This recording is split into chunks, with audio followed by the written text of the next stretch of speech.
कि कुछ भी करने की जल्दी नहीं करनी चाहिए और विचार की एक हवा फैलानी चाहिए। करने की बहुत जल्दी नहीं करनी चाहिए, क्योंकि जब तक मुल्क के पास ठीक विचार न हो, हम जो भी करने की कोशिश करेंगे उससे गलत और उपद्रव ही होने का डर ज्यादा है।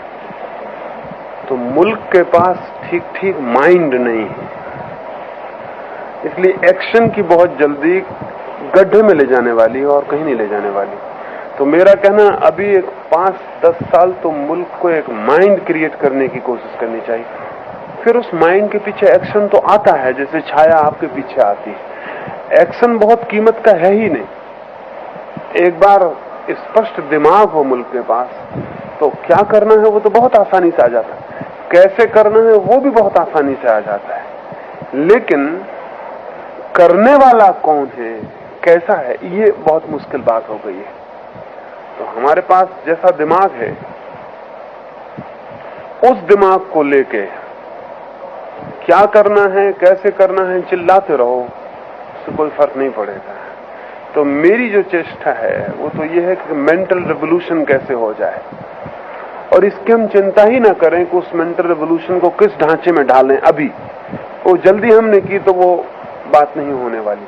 अभी तो बहुत स्वतंत्र मन से पूरा मुल्क सोचे, और हम सोचने के लिए मुल्क को मजबूर कर सकें, सोचने के लिए सब तरफ से दबाव डाल सकें कि उसे सोचना ही पड़े,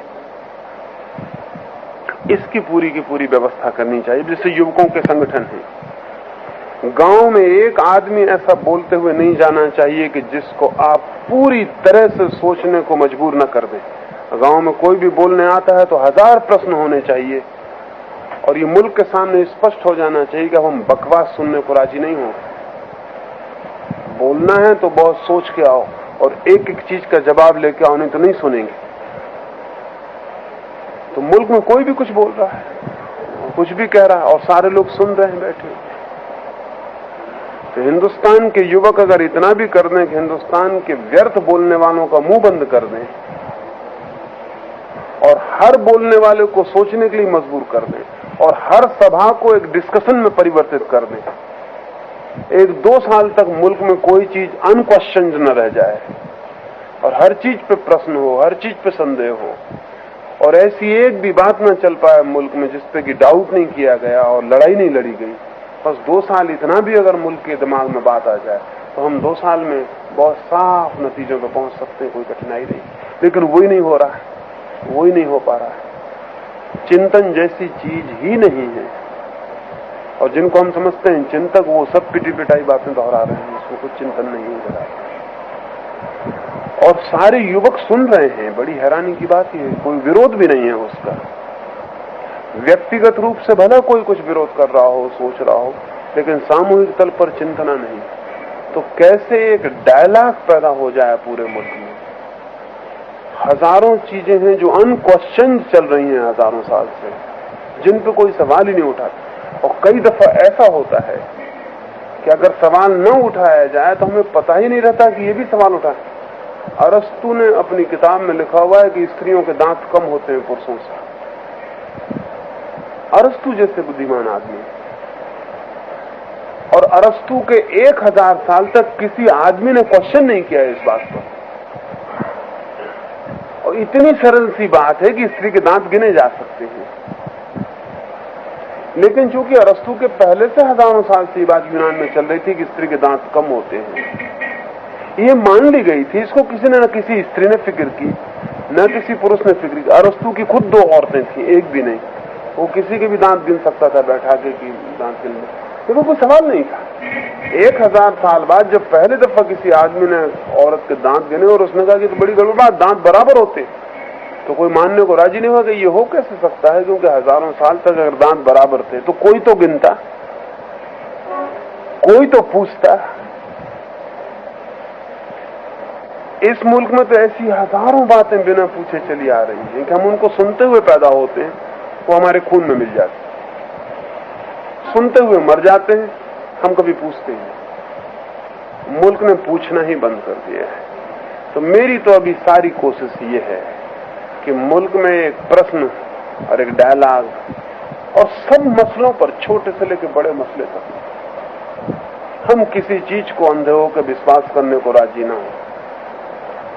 बड़ी तकलीफ होगी पहले, क्योंकि सब अस्त व्यस्त हो जाएगा और जो भी निश्चित हो गया है वो सब डमाडोल हो जाएगा।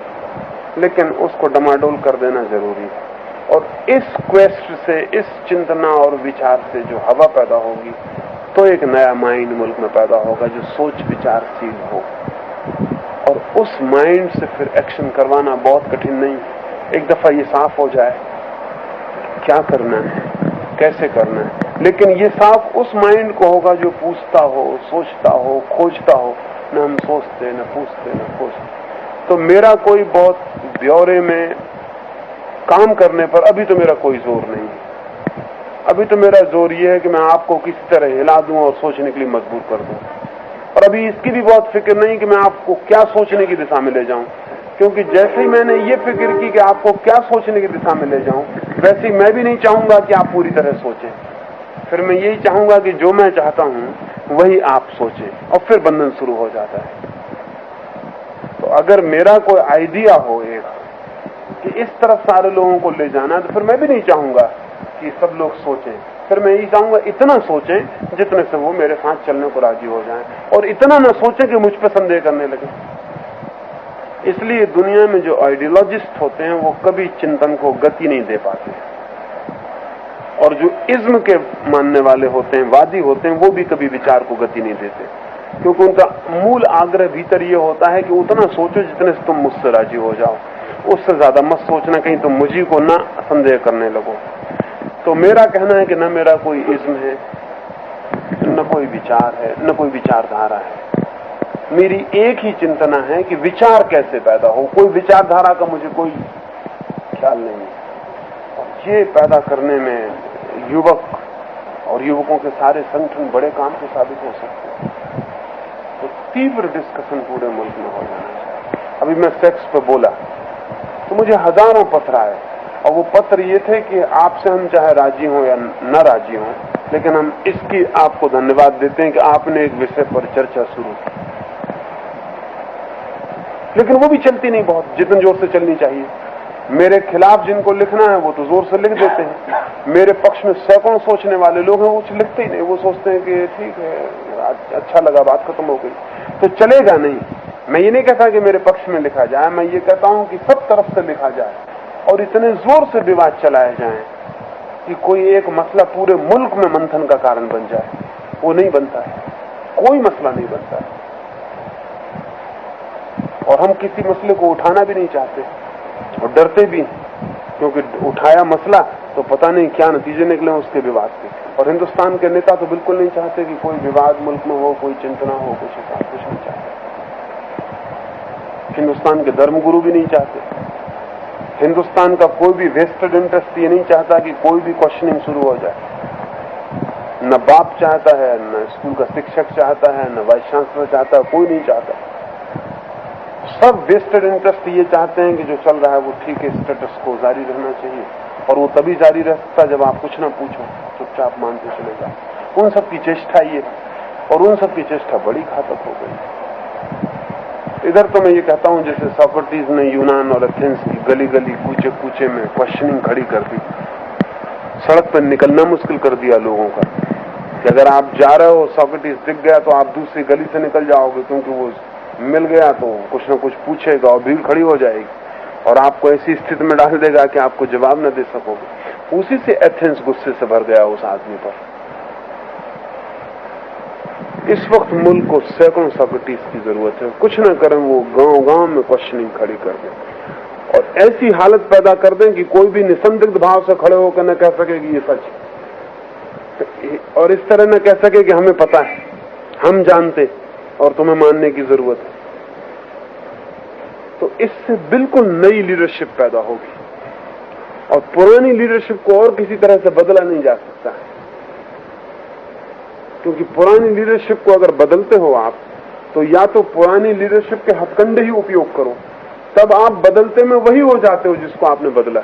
इस वक्त यही हो रहा है कि अगर कांग्रेस की लीडरशिप को बदलती है कोई दूसरी पार्टी तो उन्हीं सारे हथकंडों का उपयोग करती जो कांग्रेस कर रही। और उनको बदलते बदलते वो वही शक्ल में हो जाती है जो कि कांग्रेस थी, उससे बल्कि उससे बदतर, क्योंकि उससे भी ज्यादा उसको हथकंडे उपयोग करना पड़ते हैं।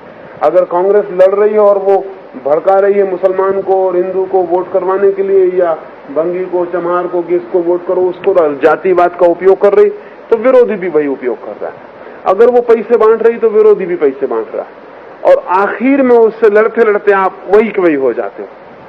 सब क्षेत्रों में ये हो रहा है कि पुरानी लीडरशिप को किसी भी क्षेत्र से बदलने में नई लीडरशिप जो लड़ाई लेती है वो आखिर में वही के वही हो जाती है। इसलिए मेरा कहना, पुराने लीडर को बदलने की फिक्र ही मत करो, न पुरानी सिस्टम को बदलने की फिक्र करो। पुरानी सिस्टम और पुराने लीडर को जिस माइंड से सहारा मिलता है, तुम उस माइंड से सीधी लड़ाई लो और उसकी जड़ें हिला दो, और तुम पाओगे कि एक 10-15 साल की तीव्र अराजकता चित्त में पैदा हो जाए मुल्क के। तो इस अपहीवल में जो लोग ऊपर आ जाएंगे वो बिल्कुल और तरह के लोग होंगे, और उनसे एक्शन भी आएगा, उनसे कुछ काम भी होगा, तो नहीं होगा। ये सरोजनी जी, आपको शायद ख्याल ना हो कि रूस में लेनिन और ट्रोत्स्की, इनके पहले निहिलिस्टों का एक बड़ा आंदोलन चला, और निहिलिस्टों ने और कुछ नहीं किया, क्योंकि निहिलिस्ट का मानना ये है कि वो एक तरह का अराजकवादी है। वो कहता हम ये भी नहीं मानते और वो भी नहीं मानते, हम कुछ नहीं मानते, हम कुछ मानते ही नहीं। तो निहिलिस्टों का 1900 से लेके एक तीव्र आंदोलन चला, और 15-20 साल में उसने पूरे मुल्क के चित्त को पुरानी जड़ों से शिथिल कर दिया, और उसके पीछे नई लीडरशिप आ गई और उसकी पूरी भूमिका जो थी वो निहिलिस्टों ने खड़ी की। हिंदुस्तान में कोई समाजवादी, कोई साम्यवादी आंदोलन कभी सफल नहीं हो सकता, क्योंकि हिंदुस्तान के पास निहिलिस्टों जैसा कोई आंदोलन नहीं जो पुरानी जड़ों को हिला दे। और जब पुरानी जड़ें हिल जाती हैं तो वृक्ष नई जड़ों की मांग करता है, नहीं तो वो मांग ही नहीं करता। तो इधर मेरी समझ में इसलिए यहां क्या हो रहा है कि अगर यहां का समाजवादी भी तो भी हथकंडे उसके बिल्कुल पूंजीवादी है। यहां कुछ भी कोई करे तो वो करेगा वही वो जो हो रहा है, और उससे कोई हल नहीं होता है। इधर मैं चिंता ही नहीं करता हूं कि क्या करना अभी और कैसे करना। अभी मैं एक ही चिंता करता हूं कि मुल्क के चित्त को पूरी तरह अस्त व्यस्त कैसे कर देना, सब मसलों पर संदेह कैसे पैदा हो जाए, सब सवालों पर हम कैसे पूछने लगे फिर से कि ठीक है पुराने हल नहीं है, अब हम क्या, कौन सा हल है। अभी मैं हल नहीं देने की कोई बात करता हूं, अभी मैं कहता हूं कि इतना ही पूछना खड़ा हो जाए मुल्क के सामने, तो इसी चिंतना से हल खोजने वाले भी आ जाएंगे, नया चिंतन देने वाले लोग भी आ जाएंगे, और नई लीडरशिप, नया नेतृत्व धर्म में, समाज में, राजनीति में सब तरफ खड़ा हो जाए। और अगर हमने जल्दी की, और जल्दी हम क्यों करते हैं हमें कभी ख्याल नहीं आता। हम अक्सर, मुझे रोज लोग पूछते हैं कि आप ये कह देते हैं हम समझ, लेकिन हम करें क्या, और क्या आपकी योजना है वो पूरी हमें बताइए तो हम करें। वो इतनी जल्दी क्यों करते हैं, उसका कारण जब मैं उनको हिला देता हूं तो उनकी पुरानी योजना और दृष्टि तो हिल जाती है, तो वो कहते हैं जल्दी से हमें कोई नई योजना बताओ तो हम उसको पकड़ लें। लेकिन वो जो पकड़ने वाला चित्त है वो कायम रहेगा। मैं कहता हूं कि पकड़ने की इतनी जल्दी मत करो, तुम कुछ दिन हिले हुए भी तो रह जाओ, मत फिक्र करो पकड़ने की कि नया क्या होगा या क्या हम करेंगे, सोचने को ही राजी हो जाओ। मेरा ख्याल समझ में आता ना। तो इधर मेरी तो एक तरह की नेगेटिव दृष्टि है। अभी मानता हूं मैं कि उससे पॉजिटिविटी पैदा होगी, लेकिन उसकी मैं बहुत चिंता नहीं करता हूं, क्योंकि वो कोई 10-15 साल तो मुल्क को इतने जोर से हिलाने की सब तरफ से जरूरत है, और ऐसे मित्र चाहिए जो सब तरफ चोट कर सके, और गांव-गांव में ऐसी हालत पैदा कर दें कि पूरा गांव संदिग्ध हो जाए कि अब कुछ मामला तय नहीं रहा, हमने अब तक जो तय माना था वो तय नहीं है, जो हम तक सत्य समझे थे वो सत्य नहीं है, जो किताब हमने किताब मानी थी वो किताब नहीं है, जिसको गुरु कहा था वो गुरु नहीं है। तो इस चिंतना से अपने आप ही वो सब पैदा होगा। ये जो पश्चिम में 200-300 वर्षों में इतना विज्ञान पैदा हो सका, उसके पीछे थोड़े से लोगों का हाथ था जो वैज्ञानिक नहीं थे। जिन लोगों ने फ्रेंच क्रांति में, जो एनसाइक्लोपीडिस्ट जो थे थोड़े से, जिन्होंने बहुत संदेह पैदा किया था सारी चीजों पर, वो मौलिक रूप से जन्मदाता बने। एक दफा संदेह पैदा हो गया तो कई लोग संदेह करने लगे, और जब संदेह पैदा होता तो कई चीजों पर हो जाता है। जब एक दफा ये संदेह पैदा हो गया किसी भी चीज के संबंध में। गैलीलियो को पकड़ के जो चर्च ने ये कहा गैलीलियो से प्राइवेट में, चर्च के अधिकारियों ने प्राइवेट में गैलीलियो से ये कहा कि तुम्हारी बात ठीक भी हो सकती है, लेकिन हम उसे मानने को इसलिए राजी नहीं है कि बाइबल की अगर एक बात गलत हो गई तो बाकी सब चीजों पर संदेह पैदा हो जाए। गैलीलियो से प्राइवेट में ये कहा कि तुम्हारी बात ठीक भी हो सकती, लेकिन हम उसे मानने को सिर्फ इसलिए राजी नहीं हो सकते हैं कि अगर बाइबल की एक बात गलत होती है तो लोगों को शक पैदा हो जाएगा कि दूसरी भी गलत हो सकती है और वो उसको संभालना मुश्किल हो जाएगा। तो गैलीलियो को जबरदस्ती बुलाया अदालत में और कहा कि लिखित माफी मांगो। बूढ़ा आदमी था, उसने लिखित माफी मांगी, लेकिन उसने जो लिखा है वो बहुत अद्भुत है।